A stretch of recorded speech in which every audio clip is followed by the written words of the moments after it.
নারীরা কেন আপনার চাকরি করতে পারবে না? নারীদেরকে আল্লাহ সুবহানাহু ওয়া তাআলা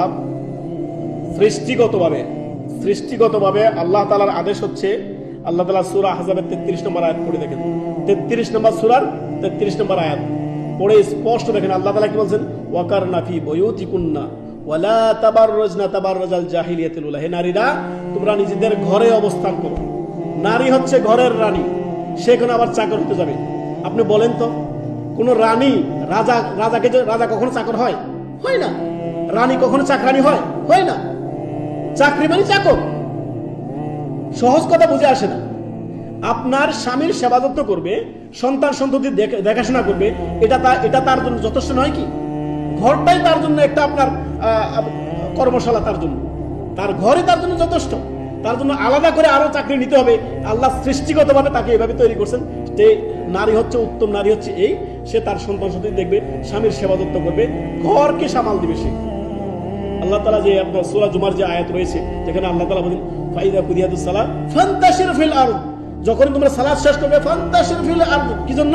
ওয়াবতাগু মিন ফাদলিল্লাহ, আল্লাহর ফজল এবং কর্মের জন্য ছড়িয়ে পড়ো। রিজিকের সন্ধানে পুরুষকে বলছে, নারীকে বলছে এখানে? মোটেও না। আল্লাহ পুরুষকে বলছেন তুমি যাও তোমার রিজিক তলাশ করো। পুরুষের দায়িত্ব হচ্ছে নারীর জন্য আপনার রিজিক ব্যবস্থা করে আনবে, তাকে খাওয়াবে। এখন আমাদের দেশে নারীরা বলতেছে না, আমরা সমান অধিকার। কি অধিকার? সমান অধিকার না। নারীদের কি সমান? ইসলাম সমান অধিকার বলে না, ইসলাম বলে ন্যায্য অধিকার। কি অধিকার? ন্যায্য অধিকার। নারীর যে প্রাপ্য অধিকার সেটা হচ্ছে তার প্রাপ্য। এখন আল্লাহ তাআলা বললেন যে তোমরা তোমাদের ঘরে অবস্থান করো, ওয়াকারনা ফি বুয়ুতিকুন্না, তোমাদের ঘরে অবস্থান করো, ওয়ালা তাবাররুজনা তাবাররুজাল জাহিলিয়াতুল উলা, জাহিলি যুগের মধ্যে তোমরা নিজেদেরকে প্রকাশ করে ঘুরে বেড়াও না।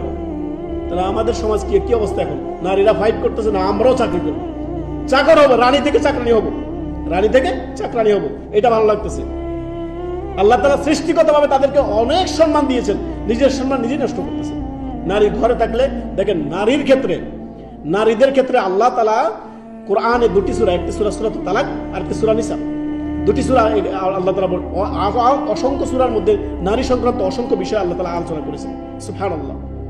তো নারীর সম্মান মর্যাদা আল্লাহ অনেক দিয়েছেন। নারী মায়ের জাতি, মায়ের পায়ের সন্তানের জান্নাত। নারী মেয়ের জাত, রাজকন্যা, তারা থাকবে ঘরে আবৃত, হীরামণি মুক্তার চেয়ে নারীরা দামি। সুবহানাল্লাহ। আল্লাহ সৃষ্টিগতভাবে তাদেরকে এভাবে সৃষ্টি করেছেন, তারা থাকবে আবৃত, হীরামণি মুক্তার চেয়েও নারী দামি। সুবহানাল্লাহ। নারীকে আল্লাহ সৃষ্টিগতভাবে তার জন্য আপনার সাব্যস্ত করেছেন, তাই সে ঘরে থাকবে। ইভেন সফরে গেল, কোন নারী সফর করতে গেলে গায়রে মাহরাম যেতে পারবে না, তার সেফটি সিকিউরিটির ব্যবস্থা। সুবহানাল্লাহ। ইসলাম কত সম্মান দিয়েছেন নারীকে। সুবহানাল্লাহ, সুবহানাল্লাহ। মায়ের কথা তিনবার করে নবী সাল্লাল্লাহু আলাইহি ওয়াসাল্লাম বলছেন, আর বাবাকে একবার সান্ত্বনা। সুবহানাল্লাহ। অতএব নারীদেরকে আল্লাহ তাআলা সম্মান দিয়েছেন। নারীরা নিজেদের ঘরেই অবস্থান করবে, নারীরা বিনা প্রয়োজনে বাইরে নিজেকে প্রকাশ করবে না। আল্লাহ আমাদের মহিলাদেরকে বোঝার তৌফিক দান করুন।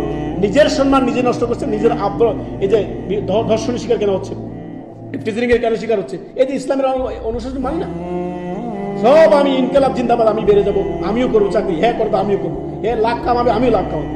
লা হাওলা ওয়ালা কুওয়াতা ইল্লা বিল্লাহ। আল্লাহ এটা তার উপরে ফরজ করেন। ফরজ তার স্বামীর উপরে, তার বাবার উপরে, তার ভাইয়ের উপরে, যার অধীনস্থ থাকবে তার উপরে ফরজ।